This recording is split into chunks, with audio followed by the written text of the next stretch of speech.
नमस्कार साथियों, आज अपन चर्चा करेंगे फिराक गोरखपुरी के बारे में।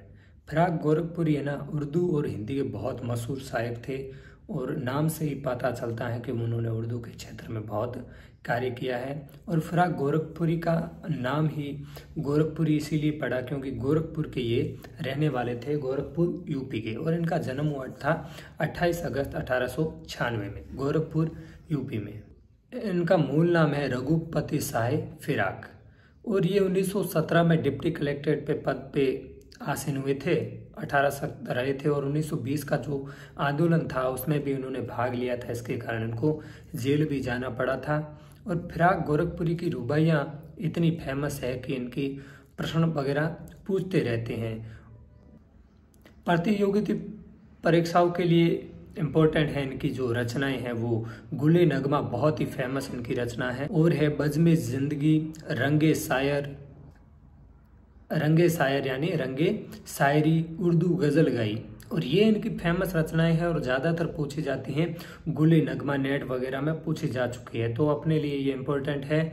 और गुले नगमा के लिए इनको साहित्य अकादमी पुरस्कार भी मिला हुआ है और इन्हें ज्ञानपीठ पुरस्कार भी मिला हुआ है और सोवियत लैंड नेहरू पुरस्कार से भी इनको नवाजा गया है। तो ये तो रही बात फिराक गोरखपुरी की, जो अपने कंपटीशन एग्जाम के हिसाब से ये इनकी रचनाएं वगैरह ज्ञानपीठ पुरस्कार, साहित्य अकादमी पूछ सकते हैं, इनका मूल नाम पूछ सकते हैं। गोरखपुर यूपी के रहने वाले थे, 1896 में इनका जन्म हुआ था, ध्यान रखना, और 1983 में इनका निधन हो गया था। अब बात करते हैं इससे आगे। तो फिराक गोरखपुरी की रुबाइयाँ जो क्लास 12th के सिलेबस में लगी हुई है, और ये रुबाइयाँ मैंने सोचा कि 12वीं तक के बच्चों के लिए काम आ जाएगी। अपन भी थोड़ा इसके बारे में चर्चा कर लेते हैं।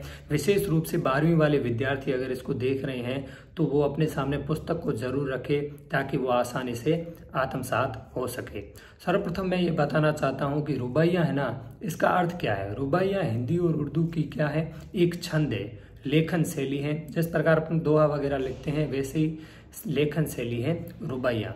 तो ये 12th में लगी हुई है रुबाइयाँ, बहुत ही शानदार है, इनको अपन पढ़ते हैं। और ध्यान रखना, जो गुले नगमा इनकी रचना है उससे ये रुबाइयाँ 12th क्लास की हैं वो ली गई है, तो उस पर चर्चा करते हैं। आंगन में लिए चांद के टुकड़े को खड़ी हाथ पे झुलाती, आंगन में लिए चांद के टुकड़े को खड़ी हाथ पे झुलाती है उसे गोद भरी रह रह के हवा में जो लोका देती है, रह रह के हवा में जो लोका देती है, गूंज उठती है खिलखिलाते बच्चे की हंसी। इसके प्रसंग की बात करें तो अपने को पता है ये फिराक गोरखपुरी के गुले नगमा रचना से ली गई है रुबाइयाँ, ये अपने को याद रखना है। रुबाइयों का मतलब पता ही है, हिंदी उर्दू का एक छंद है या लेखन शैली है। तो अब इसकी व्याख्या करते हैं कि आंगन में लिए चांद के टुकड़े को खड़ी। आंगन में चांद का टुकड़ा यहाँ किसको कहा गया है, बेटे को। एक माँ है जो अपने बेटे को आंगन में लिए हुए खड़ी है। आगे है हाथ पे झुलाती है उसे गोद भरी, हाथों से झुलाती रहती है और गोद में लिए हुए ऊपर नीचे कर रही है माँ एक बच्चे को, किसमें, आंगन में। आगे है रह रह के हवा में जो लोका देती है। लोका देना का मतलब होता है उछाल उछाल कर उसको प्यार कर रही है, जैसे हवा में बच्चे को ऊपर उड़ाते हैं ना, उसी तरह रह रह करके हवा में जो लोका देती है। ये जब लोका देती हैं, बच्चे को ऊपर उठाती हैं, तो उस समय गूंज उठती है खिलखिलाते बच्चे की हंसी। बच्चा इतना खुश हो जाता है, आंगन में एक खुशी का माहौल हो जाता है, तो गूंज उठती है खिलखिलाते बच्चे की हंसी। आगे है नहला के छलके छलके निर्मल जल से, नहला के छलके छलके निर्मल जल से उलझे हुए गैसुओं में कंघी करके, उलझे हुए गैसुओं में कंघी करके किस प्यार से देखता है बच्चा मुंह को, किस प्यार से देखता है बच्चा मुंह को, जब घुटनियों में लेके पहनाती है कपड़े, जब घुटनियों में लेकर पहनाती है कपड़े। तो इसमें है ना, नहला के छलके छलके निर्मल जल से, जब माँ अपने बच्चे को, निर्मल मतलब पवित्र जल से बच्चे को नहलाती है। और उलझे हुए गैसों का यहाँ अर्थ है बालों को कहा जाता है गैसों। तो गैसों, उलझे हुए बाल होते हैं ना बच्चे के, उनको कंघी के साथ कंघी करती हैं। किस प्यार से देखता है बच्चा मुँह को, जिस समय माँ उसकी कंघी करती है, उसके बालों को संवारती है, उस समय किस प्यार से देखती है माँ, वो देखते ही बनता है। फिराक गोरखपुरी ने यहाँ वर्णन किया है। जब घुटनों में लेके पहनाती है कपड़े, जब दो घुटनों के बीच लेकर बच्चे को कपड़े पहनाती है, तब भी वो बच्चा माँ की तरफ देखता रहता है और उसे आनंद की अनुभूति होती है।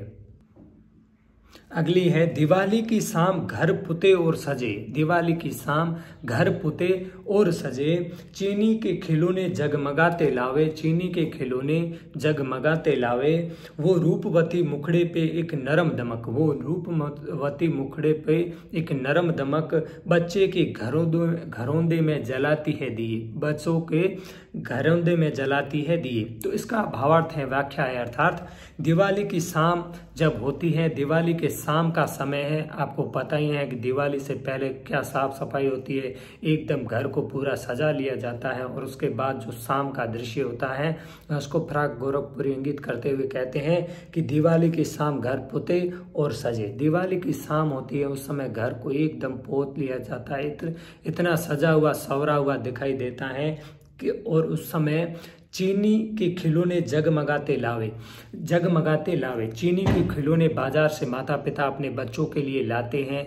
और क्या है, चीनी के खिलौने जगमगाते लावे। उसी समय शाम के समय दिवाली के दृश्य में दीपक भी अपने जगमगा रहे हैं। यहाँ लावे का अर्थ है दीपक, ध्यान रहे, लिख लेना। लावे का अर्थ होता है दीपक।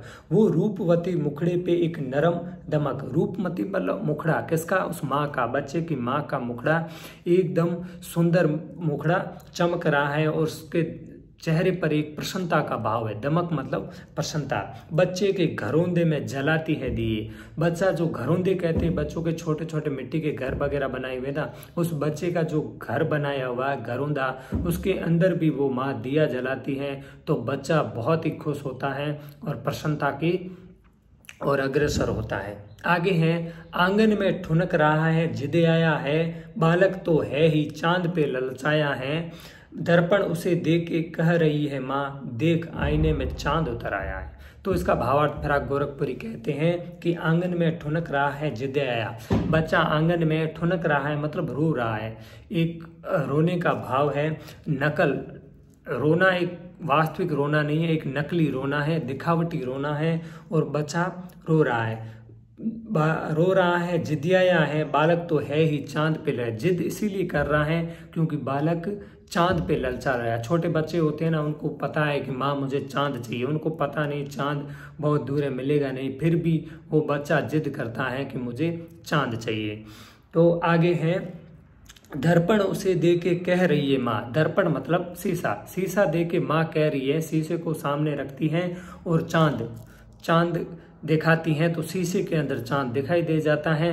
तो माँ कहती है, देख आईने में चांद उतर आया। देख बच्चे, इस आईने मतलब शीशे में देख चांद दिखाई दे रहा है। जैसे ही बच्चा उस चांद को देखता है तो खुश हो उठता है।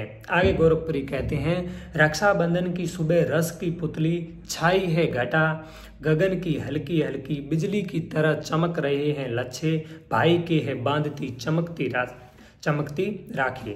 भावार्थ व्याख्या है इसकी, रक्षाबंधन की सुबह रस की पुतली। रक्षाबंधन का जो सुबह का जो दृश्य होता है, भाई बहन के प्यार का पर्व है रक्षाबंधन, आपको भी पता है।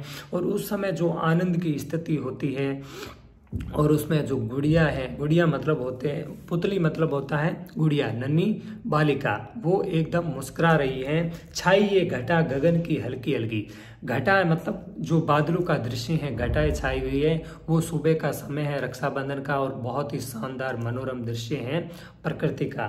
बिजली की तरह चमक रहे हैं लच्छे। बिजली जिस तरह चमकती है उसी तरह लच्छे किसे कहते हैं, जो तारे होते हैं ना, सितारे, उनसे बनी हुई जो राखी होती है उसे कहते हैं लच्छे। भाई के है बांधती चमकती राखी।